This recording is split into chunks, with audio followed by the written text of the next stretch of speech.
আজকে মূলত আমরা একটা মজার টেকনিক দেখব।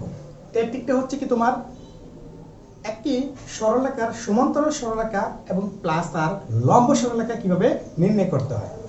আচ্ছা, মনে করো ax কত প্লাস by প্লাস কত c ইকুয়াল কত 0।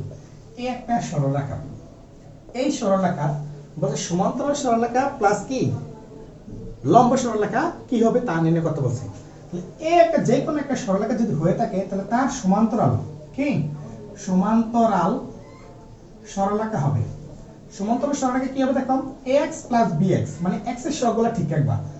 ax প্লাস কত by, এইখানে যে কনস্ট্যান্ট আছে এই কনস্ট্যান্টটা তুমি চেঞ্জ করে দিবা, নতুন একটা কনস্ট্যান্ট আনবা, ঠিক আছে, ইকুয়াল কত 0। তাহলে তার কি সরলরেখার কি সমান্তরাল সরলরেখা বের হয়ে যাবে। সহজ না? আচ্ছা, যদি কি আমরা লম্ব সরলরেখা বের করি, তাহলে কোন একটা সরলরেখার কি লম্ব সমীকরণ যদি বের করি তাহলে কি করবে একটু খেয়াল করো। তাহলে আমরা যে জিনিসটা করব, এখানে x এর সহগটা y এর কাছে যাবে, y এর সহগটা কি x এর কাছে আসবে। তাহলে কি বুঝতেছি, b অফ x আর কি এটা যাবে কি y এর কাছে, তাহলে a অফ কত y প্লাস নতুন একটা কনস্ট্যান্ট আসবে।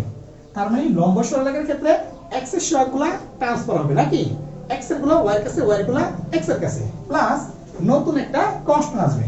আরেকটা জিনিস সেটা হচ্ছে কি, এখানে x আর y মাঝখানে যে চিহ্নটা থাকবে সেই চিহ্নটার কি বিপরীত চিহ্ন আমরা কি বসাবো, প্লাস থাকলে মাইনাস, মাইনাস থাকলে কি প্লাস। তাহলে এখানে আছে প্লাস, এই কারণে আমরা দিলাম কি মাইনাস, ইকুয়াল কত 0। এটা হচ্ছে তার কি লম্ব সরলরেখার কি সমীকরণ। অনেক সোজা না?